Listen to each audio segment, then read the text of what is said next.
Hello everyone, this is Kanmeet.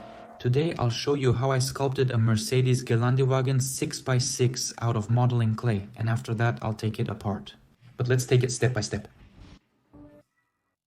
This is what this Gelik looks like right now. As you can see, it's made out of modeling clay, and I made it from sculptural grey and very hard non-sulfurated plastiline clay. As you can see, I covered the window areas so I wouldn't paint the interior. I'll be painting with spray paint, first covering the car with primer and then applying the main red color.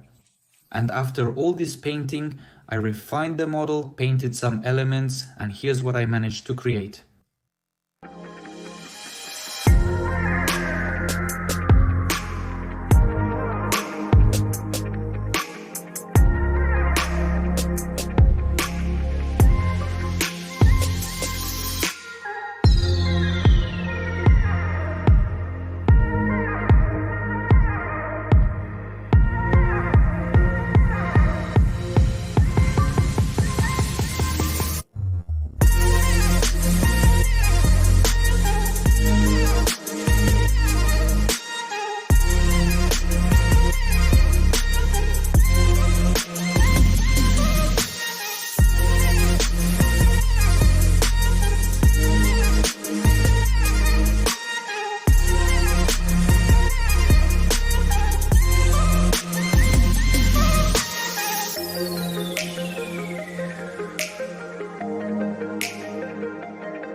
How do you like it in this red color? Probably unusual, right? At first I wanted to paint it black, but then I changed my mind and decided to make it bright, which is extremely unusual for a car like this. After all, everyone is used to seeing the G-Wagon in black or maybe grey, but here I made such a contrast with red and black, and actually it goes together pretty well. It took me 104 hours of work over 10 days to create this 6-wheeled monster. To get the correct body geometry, I used blueprints and also studied the car itself, 5. Even though there isn't a 6x6 G-Wagon there, there's a regular one, and that's quite enough. I managed to make the car in a scale of 1 to 24, as always.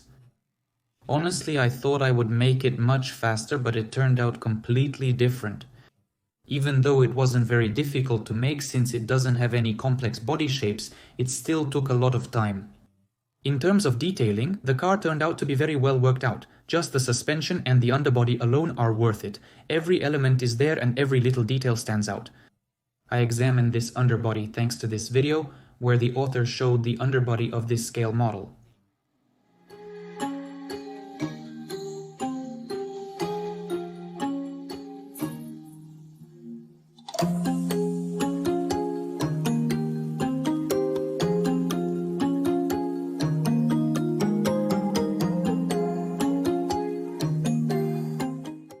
The suspension here unfortunately is not functional, but I did make the chassis operational. It can move, not by itself of course, but still.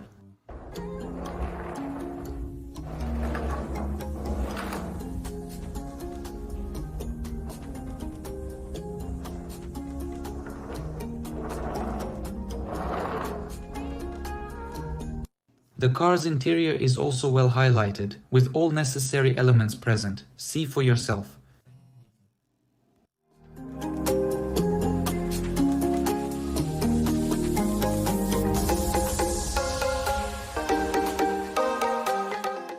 And now I'll show you the engine, but first I need to open the hood. The engine here is a 5.5 liter with a power output of 544 horsepower.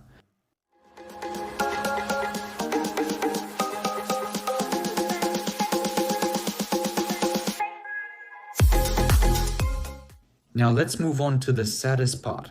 And the thing is, I made this G-Wagon specifically to crash it, to do a crash test of this car, because modeling clay can deform. And to make the damage look better, I made the body parts very thin, from 1 mm up to 4 mm in the places where the parts are attached. Plus, I attached foil to these parts for strength and more realistic damage. So, how am I going to crash this G-Wagon? Am I going to accelerate this car? On the remote control car, which has a bumper attached to the front. I didn't make the bumper entirely out of a block of modeling clay, but rather out of these plates. Such a design will allow us to simulate a collision with a bumper that crumples to absorb the impact. And this car will accelerate along the created track, where at the end of the path it will crash into this bumper. After that, we'll look at the damage, and this is roughly what we should get.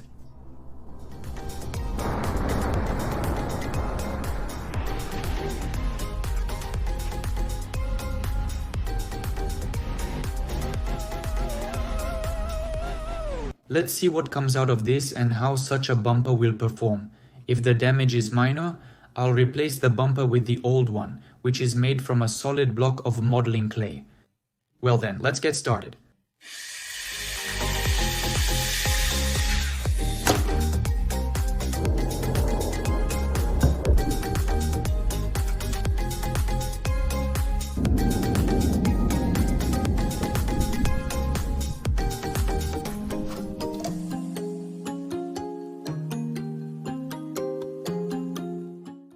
As you requested, the first collision wasn't very strong.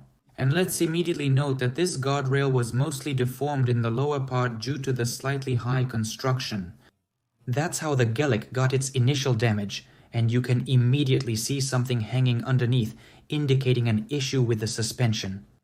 The front bumper was only slightly pushed inward, and some small cracks appeared in the paint, and the hood got a bit crumpled as well.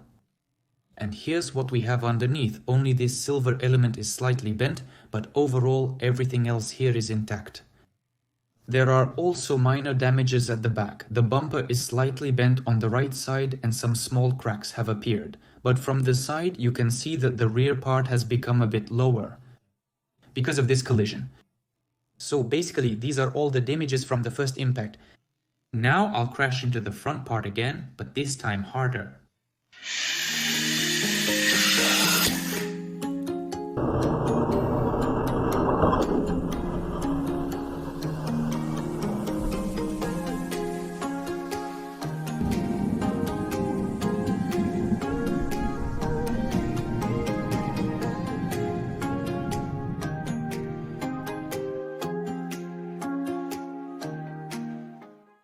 This collision was already stronger, and the damages became more serious. The front part got bent much more, and there were also even more cracks.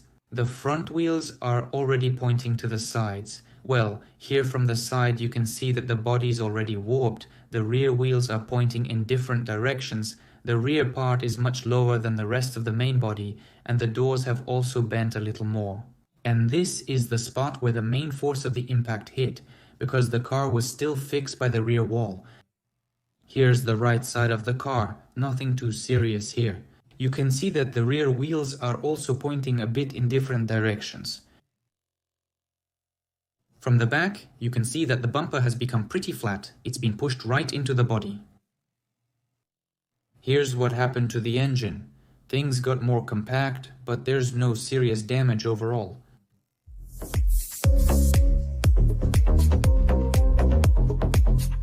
After these two damages, the car is still running, all its wheels are still turning.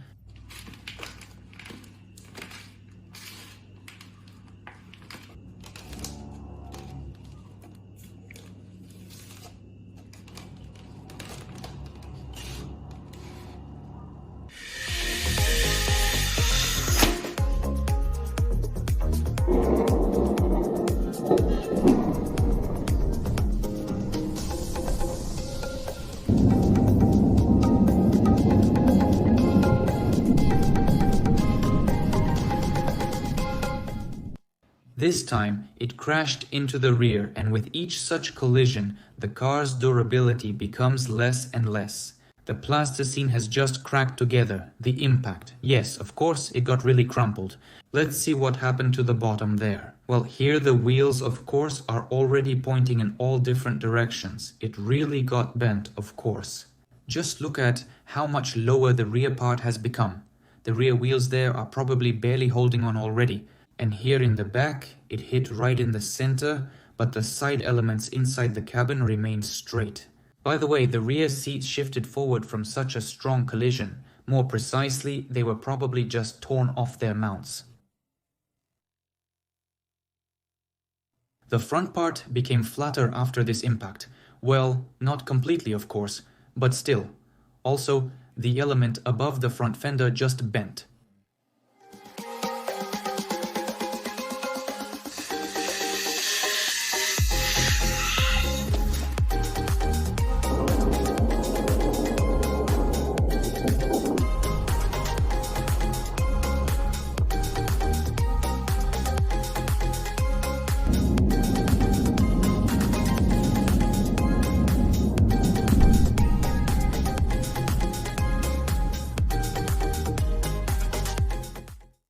Damn guys, look at what happened to the Gaelic. That was a really strong impact.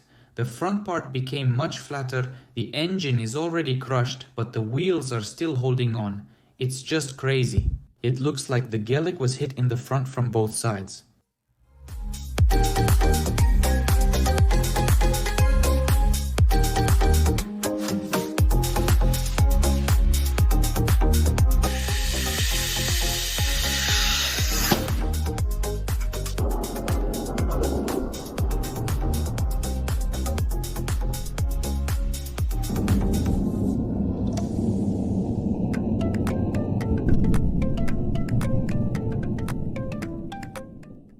Damn, I wanted to crash into the doors, but it didn't work out and I hit the rear wheel instead. He definitely took quite a hit, but from a collision like that I can see even the threshold got bent. The roof pillar has already cracked from this impact. The rear axle is severely bent and barely attached. I think I can remove it now. Yeah, it's already coming off here. Well, it looks like the impact hit right in the wheel and this is what's left of it.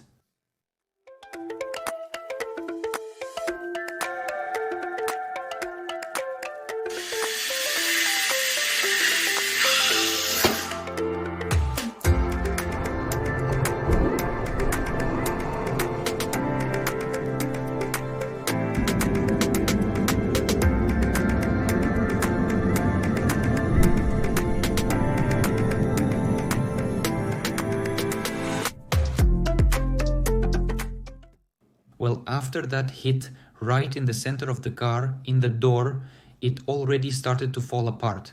It happened at a very high speed and now the wheels are just coming off. Well, the doors of course didn't really go that far into the cabin. Apparently that's because of the thick threshold which absorbed part of the impact.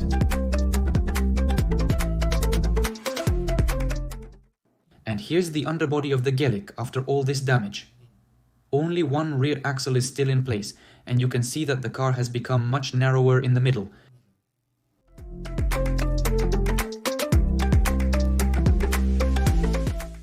I gathered everything that fell off the Gaelic and put it back in place.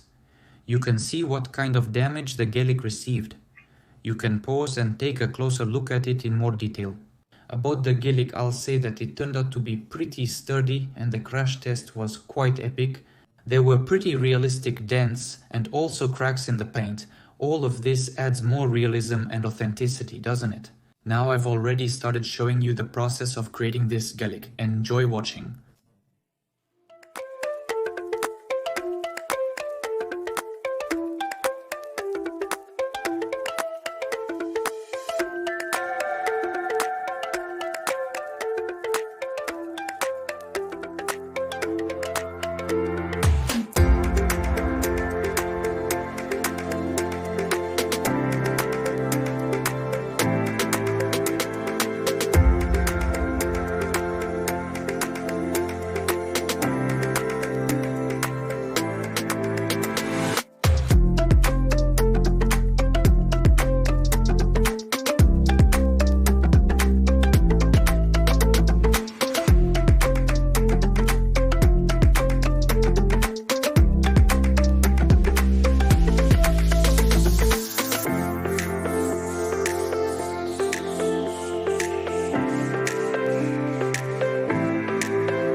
Well, that's it, the Gelik is wrecked.